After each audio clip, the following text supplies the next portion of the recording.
बेटा compound interest में हम लोग सबसे पहले चलते हैं फ्यूचर वैल्यू के फार्मूले की तरफ। सबसे पहले फ्यूचर वैल्यू का फार्मूला, तो हमारे पास फ्यूचर वैल्यू का फार्मूला, अभी ये जो ग्रीन कलर में मल्टीप्लाइड बाय एम और आर के नीचे डिवाइडेड बाय एम लिखा हुआ है ना, अभी इस एम को आपने इग्नोर करना है। अभी आपने सिर्फ और सिर्फ ब्लैक कलर के फार्मूले के ऊपर फोकस करना है। Okay sir. अभी ये जो ग्रीन कलर में मैंने m लिखा हुआ है ना, r के नीचे डिवाइड कर रहा हूँ m को और t के साथ मल्टीप्लाई, अभी के लिए इसको आपने इग्नोर करना है। अच्छा बेटा, यस ऐसा है कि आप फ्यूचर वैल्यू जब फाइंड करने जाते हैं तो इस प्रिंसिपल अमाउंट पर ये रेट अप्लाई करें तो ये आंसर आता है और ये वाली अमाउंट बनती है। फिर जो नेक्स्ट रेट अप्लाई करना होता है वो 11,000 के ऊपर अप्लाई करें, तब जाके आप इस अमाउंट पर पहुंचते हैं। क्या ऐसा ही है? यस सर, यस ऐसे सर ही है। तो यहीं से ही हम लोग इसका फार्मूला बनाते हैं। ये देखें, future value is equal to 1 plus R. अब t की वैल्यू अगर बेटा 1 हो तो क्या 1 लिखने की जरूरत है? r मल्टीप्लाइड बाय 1, मतलब मैं इसी फ्यूचर नो वैल्यू सर को, इसी फ्यूचर वैल्यू के फार्मूले को ही यूज कर रहा हूं। लेकिन t की वैल्यू अभी एक एक साल की कैलकुलेशन, तो t की वैल्यू अगर 1 हो तो वो लिखने की जरूरत नहीं। तो ये देखें, एक साल के बाद ये फ्यूचर वैल्यू आ जाएगी। Yes sir yes sir. Yes अच्छा, सर। उसके बाद जो नेक्स्ट रेट अप्लाई करना है बेटा, वो प्रिंसिपल पर तो नहीं करना ना, वो तो नो इस सर, नो अमाउंट सर पर फ्यूचर करना में। है। तो इस यस सर। वजह से इस अमाउंट के ऊपर एक मरतबा फिर से एक साल के लिए 1 प्लस आर मल्टीप्लाई करेंगे। डन। थर्ड ईयर है तो एक मरतबा यस फिर सर। से ये फैक्टर लगा देंगे 1 प्लस आर। फोर्थ ईयर है तो एक मरतबा फिर से यही फैक्टर लगा देंगे इसी अमाउंट के ऊपर। क्या मेरी बात समझ रहे हैं? सर तो बेटा yes yes sir sir. Compound interest में फ्यूचर वैल्यू फाइंड करने के लिए क्या मैं इसे यूं ना लिख दूं, p into 1 plus R raise to power. भाई जितना टाइम ड्यूरेशन है वो टाइम पावर में चला जाता है। यहाँ पर दोनों में डिफरेंस देखें, सिंपल इंटरेस्ट में रेट ऑफ इंटरेस्ट के साथ टाइम मल्टीप्लाई होता है। सिंपल इंटरेस्ट में रेट ऑफ इंटरेस्ट के साथ टाइम मल्टीप्लाई होता है, जबकि कंपाउंड इंटरेस्ट में टाइम पावर में चला जाता है। और डन? क्लियर बेटा? Yes sir. अब यस अगर सर। आप लोग फ्यूचर वैल्यू फाइंड करें, फ्यूचर वैल्यू, तो 10,000 principal amount into 1 plus 0.1 whole raise to power 3। बेटा मल्टीप्लाइड बाय 3 किया था तो आंसर 13,000, लेकिन अगर होल रेज टू पावर 3 करेंगे तो आंसर आता है 13,310 रुपीज। तो क्या ऊपर भी हमने यही नहीं फाइंड किया था? यस जी। तो बेटा क्या फार्मूला समझ आ गया आप लोग? आपने ये वाला फार्मूला चाहे याद ना करें, कोई ज़रूरत नहीं है, लेकिन क्या आपको ये वाला फार्मूला समझ आ गया है एम के बगैर?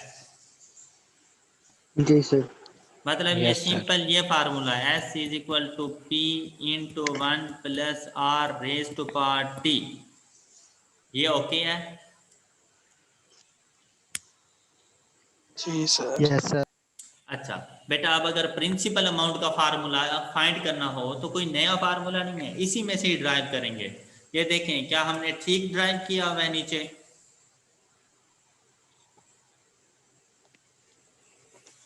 यस सर, वो डिनोमिनेटर में चला ये जाएगा। फैक्टर s के साथ डिनोमिनेटर में आ जाएगा, और अगर इसको न्यूमरेटर बनाना है तो इसकी पावर अपना साइन चेंज कर लेगी, तो माइनस टी आ जाएगा। ओके। ओके सर ओके और सर। अगर आपको अब फ्यूचर वैल्यू दे दी जाए 13,310 रुपीज और आपसे कहा जाए प्रिंसिपल अमाउंट फाइंड करें, तो आप 1 प्लस 0.1 रेज टू पावर -3 कर देंगे, तो आंसर प्रिंसिपल अमाउंट 10,000 आ जाती है आपके पास। कोई मुश्किल चीज? इसमें? No, sir. No, sir. चलो, अब अगर कंपाउंड इंटरेस्ट फाइंड करना हो बेटा, इंटरेस्ट का बेसिक फार्मूला क्या होता है? The difference between future and present value. Yes, sir. तो Yes, क्या sir. ये मैंने गलत लिखा हुआ है? No, sir. अच्छा, No, sir. अब फ्यूचर वैल्यू की जगह पे बेटा फ्यूचर वैल्यू का फार्मूला अप्लाई कर दो। क्या फ्यूचर वैल्यू का फार्मूला यही नहीं है जो इधर मैंने लिखा है?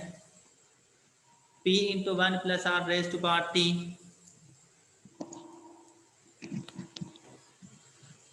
क्या ऐसा नहीं है Yes, sir. बेटा? Yes, future sir. वैल्यू को ना मैंने उसके फार्मूले से रिप्लेस किया और P की जगह पे P। अब दोनों में P कॉमन है, तो P कॉमन लिया तो हमारे पास क्या कंपाउंड इंटरेस्ट का ये वाला फार्मूला नहीं बन जाएगा? हाँ जी, Yes, sir. ओके बेटा, फर्स्ट फैक्टर में से P कॉमन लेके ये फैक्टर एज इट इज लिख देंगे और यहाँ से जब P कॉमन गया तो इसकी जगह पर 1 आ जाएगा। तो ये जो फार्मूला मैंने लिखा है ये है कंपाउंड इंटरेस्ट का formula, P into 1 plus R raise to power T minus 1। ये कंपाउंड इंटरेस्ट का फार्मूला है। तो आप देखिए, compound interest 10,000 present value into 1 plus 0.1 raise to power 3 minus 1। तो देखिए कंपाउंड इंटरेस्ट की वैल्यू क्या आ गई? 3,310। 3,310. तो पहले भी तो हमने यही फाइंड की थी। Yes, sir. तो बेटा कंपाउंड इंटरेस्ट के फार्मूलाज भी कंप्लीट हो चुके हैं। इसमें भी जो याद करने वाले फार्मूलाज हैं बेटा, फ्यूचर वैल्यू का फार्मूला, प्रेजेंट वैल्यू का फार्मूला और कंपाउंड इंटरेस्ट का फार्मूला। मतलब चाहे सिंपल इंटरेस्ट है चाहे कंपाउंड इंटरेस्ट है, 3 फार्मूलाज आपको आने चाहिए: interest amount, future value and present value. Total 6 formulas. Clear Yes, sir. Yes, sir. बेटा? ओके हो गए हैं ये सब? जी सर। Yes, sir. अच्छा, अब चलते हैं इस m के ऊपर। m से मुराद है नंबर ऑफ कंपाउंडिंग। m से मुराद है, m से क्या मुराद है? Number of compound. In 1 Number of year. compounding. Number of compounding in 1 year, के एक साल के अंदर कितनी मर्तबा इंटरेस्ट को कंपाउंड करना है। एक साल के अंदर कितनी मर्तबा इंटरेस्ट की कैलकुलेशंस करनी है। बेटा इससे पहले जो मैंने आपको कंपाउंड इंटरेस्ट बताया वो कंपाउंडिंग एनुअली था, मतलब साल में एक मर्तबा, और हर साल फिर इंटरेस्ट की कैलकुलेशन करते गए। आप देखें, अगर आपको फर्स्ट एग्जांपल याद हो तो बेटा सिर्फ सिंपल से कंपाउंड इंटरेस्ट में गए थे और हमें बेनिफिट हो गया था 310 रुपीज का, राइट? और उसके पीछे लॉजिक Yes, क्या sir. थी कि भाई प्रिंसिपल अमाउंट प्लस वो जो प्रीवियस लास्ट ईयर का इंटरेस्ट है उस इंटरेस्ट के ऊपर भी इंटरेस्ट दो, मतलब सूद पर सूद, इंटरेस्ट के ऊपर इंटरेस्ट कैलकुलेट करना। तो लोगों ने सोचा हम एक साल का इंतजार क्यों करें इंटरेस्ट की कैलकुलेशन के लिए, क्यों ना हर 6 माह के बाद इंटरेस्ट की कैलकुलेशन हो जानी चाहिए। हाँ, यस सर। अच्छा, अगर हर 6 माह के बाद हो तो बेनिफिट देखें, बेनिफिट देखें बेटा। ये 10,000 रुपीज सेम वही लोन की अमाउंट है, 10% रेट ऑफ इंटरेस्ट है, 10% ही रेट ऑफ इंटरेस्ट है, लेकिन टाइम ड्यूरेशन भी 3 इयर्स है। लेकिन फर्क देखें क्या पड़ता है कि अब लोगों ने कहा कि 1 साल के बाद इंटरेस्ट की कैलकुलेशन नहीं करनी, 6 माह के बाद करनी है। तो बेटा 10% तो 1 साल का इंटरेस्ट हुआ, 12 माह का, तो 6 माह का इंटरेस्ट कितना बन जाएगा? 5%। 5%। कैसे फाइंड किया कि rate of interest divided by 2। Yes sir. अच्छा, डिवाइडेड बाय 2 क्यों किया? क्योंकि साल में 2 मरतबा कैलकुलेशन करनी है, इसलिए। Yes, sir. Yes, तो sir. अब देखें बेटा 10,000 का 5% फाइंड करें, कितना आता है? 500. 500। तो 6 माह के बाद टोटल अमाउंट पेएबल कितनी हो जाएगी? 10,500. 10,500। बेटा अभी हमने पूरे एक साल की कैलकुलेशन नहीं की, अभी तो हमने सिर्फ 6 माह की कैलकुलेशन की है। तो अब जो नेक्स्ट के 6 मंथ्स हैं उसके ऊपर जो आपने 5% चार्ज करना है बेटा, वो 10,000 पे नहीं करना, वो किस पे चार्ज करना है? 10,500 पर। तो इस 10,500 का 5% कितना बन जाएगा? 5 to 5. 525। तो एक साल के बाद कितनी अमाउंट पेएबल हो जाएगी? 11,025. 11,025। 25। शाबाश। तो अब आप लोग बेटा खुद देखें, जब साल में एक मर्तबा कैलकुलेशन कर रहे थे तब एक साल के बाद कितनी अमाउंट बन रही थी? 11,000. 11,000। और 11,000. जब साल में 2 मर्तबा कैलकुलेशन कर रहे हैं इंटरेस्ट की, तो फिर देखें 11,025, मतलब मजीद 25 रुपीज का इंक्रीज। तो इन्वेस्टर के लिए तो ये बात बहुत अच्छी थी। क्या ख्याल है? वो लेने वाले के लिए नुकसान है फिर। तो बेटा वो तो उसकी मजबूरी, वो ना ले,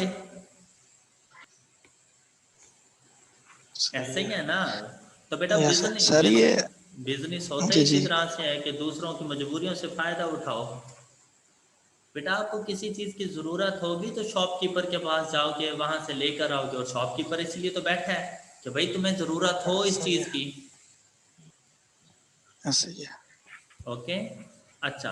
तो भाई इस चीज का आप देखें, ये अगर आप इन्वेस्टर पॉइंट ऑफ व्यू से देखें तो ऐसा नहीं है कि यार ये तो बड़े काम का, ये तो बड़ी काम का सौदा है। तो आपने सोचा यार साल में 2 मर्तबा क्यों, हम 6 माह का इंतजार क्यों करें? तो क्यों ना साल में 4 मर्तबा कैलकुलेशन की जाए? क्या ख्याल है?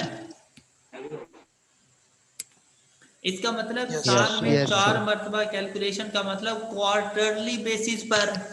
बेटा 2 मर्तबा करें ना कैलकुलेशन तो हम उसे कहते हैं सेमी एनुअल। Semi annual.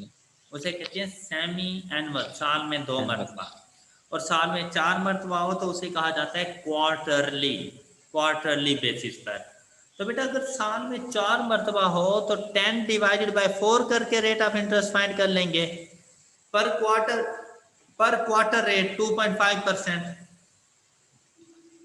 जिस तरह 6 माह का रेट 5% था, तो बेटा पर क्वार्टर रेट कैसे आ जाएगा हमारे पास? Rate of 10 interest divided by divided by 4। तो देखिए पहले क्वार्टर का इंटरेस्ट कितना बनेगा? 250. एक क्वार्टर के बाद अमाउंट पेएबल कितनी आ जाएगी? 10,250. 10,250। अब फिर नेक्स्ट क्वार्टर का रेट फाइंड किया तो वो ये आ गया इंटरेस्ट अमाउंट। तो सेकंड क्वार्टर के एंड पर अमाउंट पेएबल कितनी हो जाएगी? 10,506 रुपए। 10,506.25. ऐसा ही है ना बेटा। अभी तो मैं इसे 3 इयर्स तक नहीं लेके जा रहा क्योंकि ये कैलकुलेशन बहुत ज़्यादा हो जानी है। लेकिन आप खुद सोचें कि बेटा ये 6 माह तक अभी तक पहुंचा हूं ना, ये 6 मंथ तक, 3 मंथ ऊपर वाले 3 मंथ बाद वाले, एक एक क्वार्टर, Yes, sir. 2 क्वार्टर्स की अभी तक कैलकुलेशन यस की है, सर। और 2 क्वार्टर्स मुराद एक सेमी एनुअल। बेटा आप खुद जरा कंपेयर करें इस अमाउंट को इस अमाउंट के साथ कि भाई कंपाउंडिंग सेमी एनुअल था तो 10,500 बन रहा था, कंपाउंडिंग क्वार्टरली हुआ तो 10,506 बन गया। वो सोचो 3 साल तक जाते जाते कितनी अमाउंट बन जाएगी। हाँ, Yes, sir. तो बेटा बाद में ऐसा ही हुआ कि एक तो कंपाउंड इंटरेस्ट यूज होना शुरू हो गया, और दूसरा ये कि वो कंपाउंड इंटरेस्ट भी compounding semi annual, compounding quarterly, compounding monthly, even के कंपाउंडिंग डेली पर आया। अब कंपाउंडिंग मंथली तो मतलब साल में 12 मरतबा, कंपाउंडिंग डेली तो मतलब साल में 365 टाइम्स। क्लियर? Yes sir. तो बेटा ये सबसे पहले आपको m की वैल्यू का पता होना चाहिए। ये कंपाउंडिंग हो सकती है हमारे पास, नंबर ऑफ कंपाउंडिंग m, इसे हम लोग m कहते हैं। बेटा कंपाउंडिंग एनुअली होगी तो m की क्या वैल्यू होती है? कंपाउंडिंग 1 एनुअली तो मतलब साल में 1 एक मरतबा।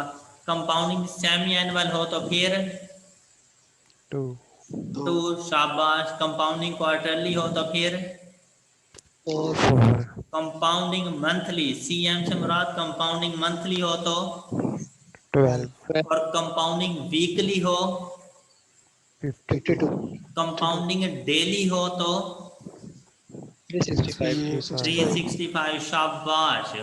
अच्छा कंपाउंडिंग बाय मंथली और कंपाउंडिंग सेमी मंथली।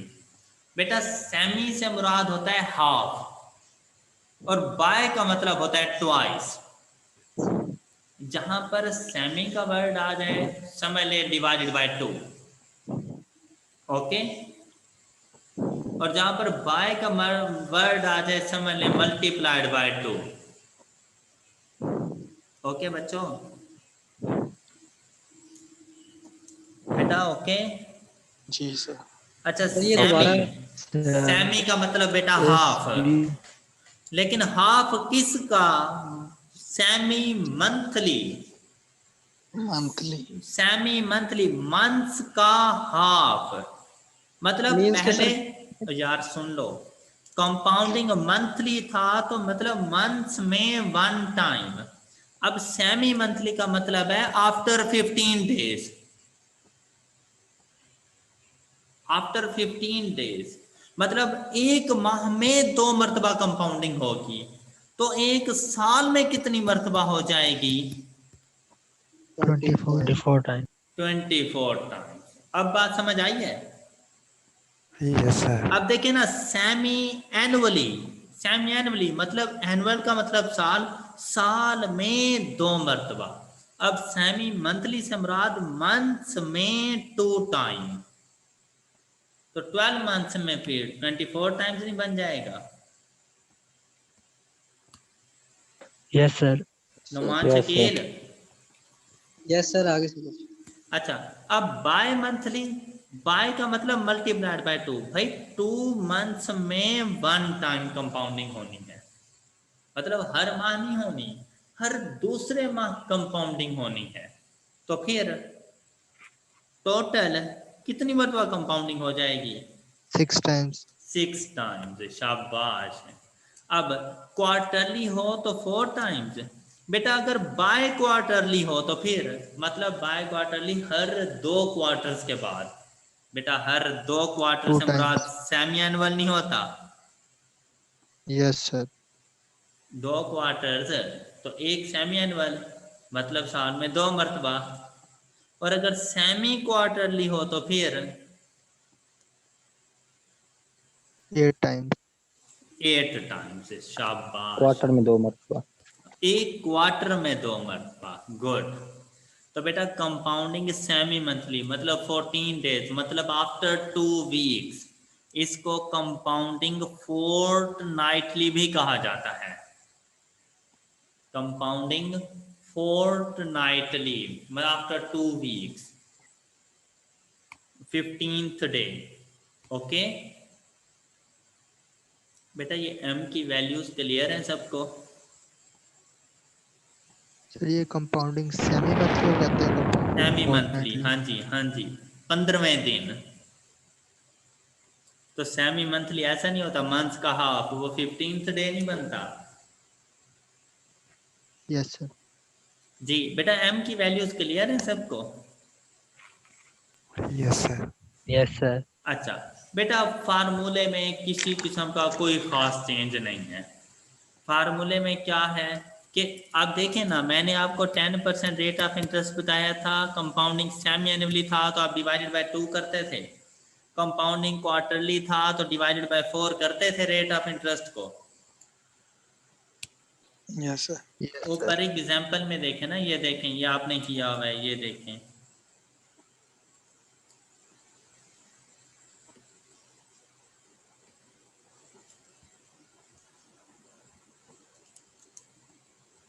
ये आपने किया हुआ है ना, divided by 2 divided by Yes, 4। sir. तो बेटा ये 2 और 4 क्या m की वैल्यूज नहीं है? Yes. अच्छा, Yes, Yes, sir. तो बेटा आपने अपने तमाम फार्मूलाज में, चाहे वो फ्यूचर वैल्यू का फार्मूला हो, चाहे प्रिंसिपल अमाउंट का फार्मूला हो, चाहे कंपाउंड इंटरेस्ट का फार्मूला हो, लेकिन सिर्फ कंपाउंड इंटरेस्ट में, ये जो कॉन्सेप्ट है ये सिर्फ कंपाउंड इंटरेस्ट में है, सिंपल इंटरेस्ट में नहीं है। Yes, अच्छा, sir. तो आपने इसके रेट को डिवाइडेड बाय m कर देना है, रेट को डिवाइडेड बाय m कर देना है, और टाइम को मल्टीप्लाइड बाय m कर देना है। क्लियर है बात? आप अपने Yes, sir. तमाम फार्मूलाज में बेटा अगर compounding annually, compounding semi annually, compounding quarterly आ जाए, मंथली आ जाए, ऐसी कोई बात हो तो फार्मूला तो वही रहेगा, लेकिन सिर्फ ये है कि r divided by m and